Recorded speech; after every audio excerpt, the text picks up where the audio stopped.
Déclaration du PPACI après le rejet de la candidature du président Laurent Gbagbo. C'est cette décision très lourde de conséquences. De ces discussions, deux principales options ont été évoquées. D'une part, l'idée de prendre le régime RHDP à son propre piège, en soutenant collectivement l'un des candidats retenus.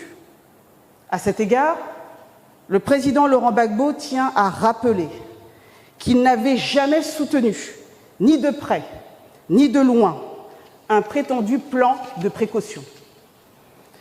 D'autre part, la nécessité de résister par des actions démocratiques pour exiger des élections inclusives et le respect de la Constitution. Le président Laurent Gbagbo a entendu chacune de ces propositions. La première, bien que pertinente en théorie, n'a pas prospéré. Elle ne faisait pas l'unanimité ni parmi les candidats exclus, ni parmi nos concitoyens. De plus, il faut le dire clairement, les candidats retenus par le Conseil constitutionnel ne sont pas ceux investis par les grands partis politiques du pays. Dès lors, il n'y avait ni consensus, ni légitimité suffisante pour bâtir une telle stratégie. La seconde option, celle d'action démocratique et pacifique, s'est imposée comme la voie à suivre. Car notre véritable adversaire, ce n'est pas tel ou tel candidat.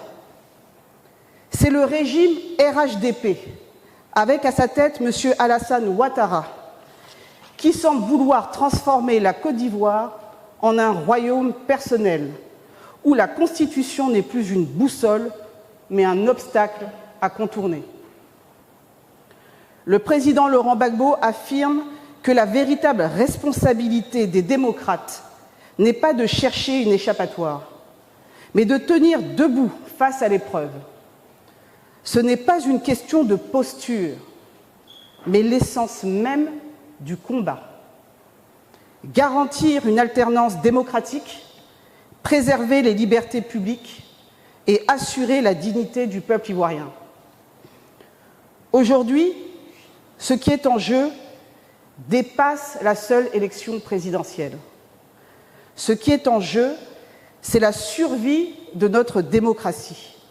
C'est le respect de nos libertés publiques.